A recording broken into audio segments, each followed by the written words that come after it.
Hello, welcome to Srisekhar Namas channel. మీరు ఎలా ఉన్నారు? నేనైతే అస్సలు బాగాలేను. ఎందుకో చెప్పనా? టైము 1 అవుతుంది కావచ్చు ఎగ్జాక్ట్లీ. మా వాళ్ళు ఇంత టైంలో ఎట్లా అల్లరి చేస్తున్నారు, ఇంకే టైం వరకు అల్లరి చేస్తారో కూడా నేను చెప్తా, మీరే చూడండి.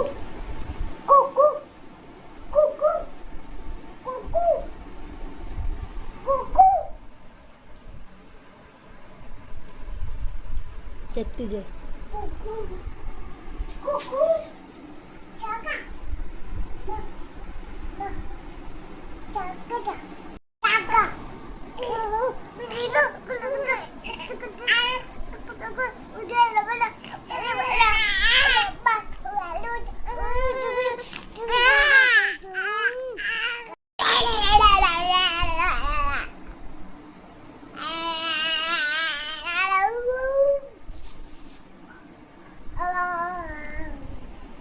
మా కన్నమ్మకి మొత్తుకొని ఆడి ఆడి అలసిపోయినట్టుంది. ఆకలి అయితే అవుతుందట. ఇక వీళ్ళతోటి మొత్తుకొని నాకైతే ఫుల్ దాహం వేస్తుంది. నేనైతే వచ్చి వాటర్ తాగుతున్నాను.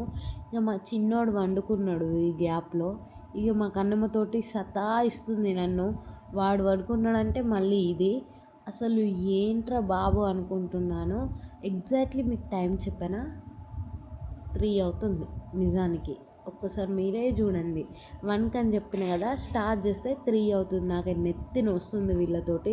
ఇక మా కన్నమ్మగాడికి అయితే ఆకలేస్తుందట. ఈ టైంలో ఏమి ఇవ్వాలో కూడా అర్థం కాలేదు. అసలు ఈ టైంలో ఏమన్నా ఇస్తే వాళ్ళకి త్వరగా జీర్ణం కాదు, అండ్ హెల్త్ ప్రాబ్లమ్స్ వస్తాయి. కనీసం నిద్ర కూడా పట్టదు. కానీ ఏం చేయాలి, ఆకలి అయినప్పుడు ఇవ్వాలి కదా, లేకపోతే మళ్ళీ నన్ను పాలు అడిగితే మళ్ళీ మా చిన్నోడికి ఇవ్వాలి. కాబట్టి నేనైతే ఇక్కడ పేలాలు అయితే వేయించున్నాయి. పేలాలంటే మురమురాలు. సో కొంతమంది బొంగులో ఏదో సంథింగ్ అంటారు. సో అవైతే ఉప్పు కారం పసుపు ఇట్లా పల్లీలు అన్నీ ఇట్లా వేపేసి దానికైతే ఇచ్చిన. అంటే ఇప్పుడు వేపలేదు, ఈవినింగ్ అన్నమాట. సో మా చిన్నోడైతే మంచిగా పడుకున్నాడు. ఇక మా కన్నమైతే ఆ రూమ్లో పోతుంది, ఈ రూమ్లో పోతుంది, ఎక్కడెక్కడ పోయి తింటుంది. ఒక్క దగ్గర కూడా తినట్లేదు. మళ్ళీ అక్కడ పడేస్తుంది, ఇక్కడ పడేస్తుంది, మొత్తం ఏరుతుంది, మళ్ళీ అవి తింటుంది. అట్లా ఏరుకొని తింటే అయితే నాకు నిజంగా చెడ్డ చిరాకు వస్తుంది. ఇక ఆ ఫ్రాక్ అయితే వేయమని పెద్ద గోల వేసింది. అందుకే ఆ పైన పడేసిన. ఎందుకంటే అది ఎక్కడ పెట్టినా చైర్లు వేసుకొని మరీ ఎక్కి తీస్తుంది, అక్కడైతే అందదు కదా, అందుకే అట్లా పెట్టిన. ఇక మా చిన్నోడైతే లేచిండు, వాడికైతే పాలు ఇచ్చేసి మళ్ళీ వీడియో అయితే కంటిన్యూ చేసిన. మా కన్నమ్మగారు తినుడైతే అసలే కాలేదు. అసలు ఏంటో మీ ఇంట్లో కూడా ఇంతేనా పరిస్థితి? కామెంట్ చేయండి.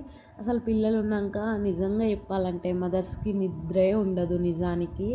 మరి ఈ వీడియో నచ్చితే లైక్, షేర్, సబ్స్క్రైబ్ చేయండి. Thank you for watching.